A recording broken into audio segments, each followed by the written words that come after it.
Genesis 1:1 through 2:3. In the beginning, God created the heavens and the earth. Now the earth was without shape and empty, and darkness was over the surface of the watery deep. But the Spirit of God was moving over the surface of the water. And God said, "Let there be light." And there was light. God saw that the light was good. So God separated the light from the darkness, called the light day, and the darkness night. There was evening, and there was morning, marking the first day. God said, "Let there be an expanse in the midst of the waters, and let it separate water from water." So God made the expanse and separated the water from under the expanse from the water above it. It was so. God called the expanse sky. There was evening, and there was morning, a second day. God said, "Let the water under the sky be gathered to one place, and let dry ground appear." It was so. God called the dry ground land, and the gathered waters he called seas. God saw that it was good. And God said, "Let the land produce vegetation, plants, yielding seeds, and trees on the land, bearing fruit with seed in it, according to their kinds." It was so. The land produced vegetation, plants yielding according to their kinds, and trees bearing fruit with seed in it, according to their kinds. God saw that it was good. There was evening, and there was morning, a third day.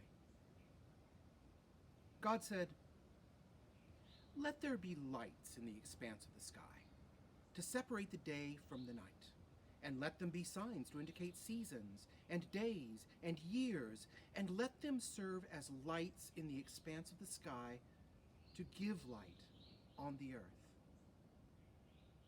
It was so. God made two great lights, the greater light to rule over the day, and the lesser light to rule over the night. He made the stars also. God placed the lights in the expanse of the sky to shine on the earth, to preside over the day and the night, and to separate the light from the darkness. God saw that it was good. There was evening. There was morning, a fourth day. God said, "Let the water swarm with the swarms of living creatures, and let birds fly above the earth, across the expanse of sky."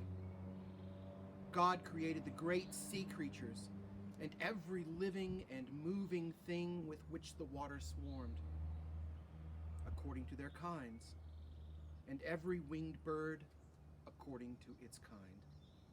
God saw that it was good. God blessed them and said, "Be fruitful and multiply, and fill the water in the seas, and let the birds multiply on the earth." There was evening. There was morning, a fifth day. God said, "Let the land produce living creatures according to their kinds, cattle, creeping things, wild animals, each according to its kind." And it was so. God made the wild animals according to their kind, the cattle according to their kind, and all creatures that creep along the ground according to their kind. And God saw that it was good. Then God said, "Let us make humankind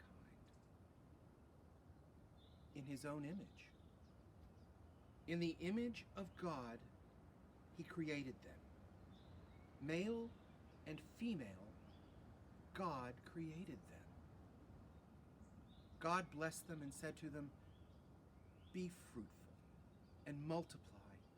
Fill the earth and subdue it. Rule over the fish of the sea and the birds of the air and every creature that moves on the ground.'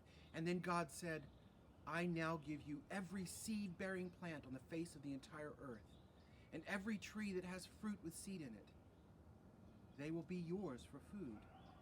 and to all the animals of the earth, and to every bird of the air, and to all the creatures that move on the ground, everything that has living breath in it. Give every green plant for food. It was so. God saw all that he had made, and it was very good. There was evening, and there was morning, the sixth day. The heavens and the earth were completed, and everything was in them. By the seventh day, God finished the work that he had been doing, and he ceased on the seventh day all the work that he'd been doing.